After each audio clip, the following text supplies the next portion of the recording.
कम से कम 10,000 पत्र जो हमने सीएम साहब को लिखे हैं, खून से पत्र लिखे हैं सीएम साहब को, पोस्ट कार्ड खून से लिखे हैं। तो ये बात बिल्कुल गलत है। अभी सीएम साहब तक हमारी मांग नहीं पहुंची है, हमारी बात नहीं पहुंची। हमें ये समझ नहीं आ रहा सीएम साहब, सरकार क्यों हमारी बात को बार बार घुमा रहे हैं।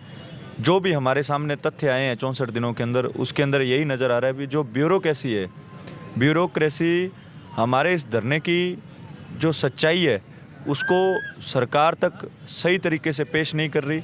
हमारी मांगों को सरकार तक सही तरीके से पेश नहीं किया जा रहा।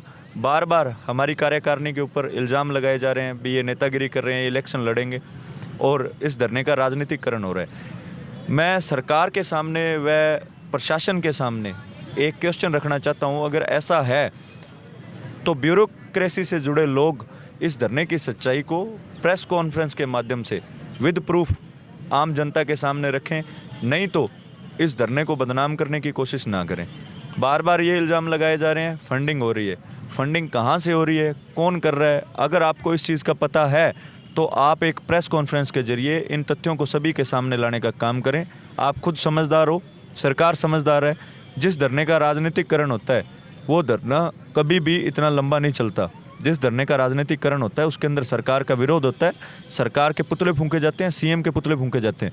64 दिन से कोविड स्वास्थ्य सहायकों का आंदोलन एक शांतिप्रिय रूप से चल रहा है, गांधीवादी तरीके से चल रहा है। इसका रीज़न यही है भी इसके अंदर किसी भी प्रकार के राजनीतिक वजूद का जुड़ाव नहीं है, किसी भी प्रकार की राजनीतिक पार्टी का जुड़ाव नहीं है। ये आंदोलन सिर्फ और सिर्फ सीएचए के लिए है, सीएचए का है और सीएचए का रहेगा। सीएचए की मांगों को लेकर है। सरकार जब तक हमारी मांगों को पूरा नहीं करती, ये आंदोलन यूं ही चलता रहेगा।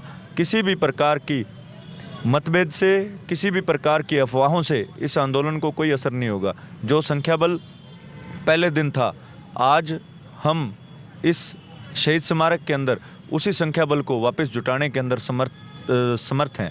हम वही संख्या बल जो 12 मई को नर्सेज डे वाले दिन इस शहीद स्मारक के अंदर था, एक कॉल पे हम उसी संख्या बल को यहाँ जुटाने में हैं। लेकिन सरकार के सामने जो गलत तथ्य है प्रशासन द्वारा रखे जा रहे हैं, सरकार को खुद सीधे तौर पे सीएचए से वार्ता करनी चाहिए। इस गलत मध्यस्थता की वजह से ना तो कोविड स्वास्थ्य सहायकों की मांगों के ऊपर काम हो रहा है और ना ही सरकार की बदनामी निरंतर होती जा रही है। सरकार को खुद आगे आकर इस मुद्दे पे सीएम साहब को कोविड स्वास्थ्य सहायक संघर्ष समिति के साथ वार्ता करनी चाहिए। धन्यवाद।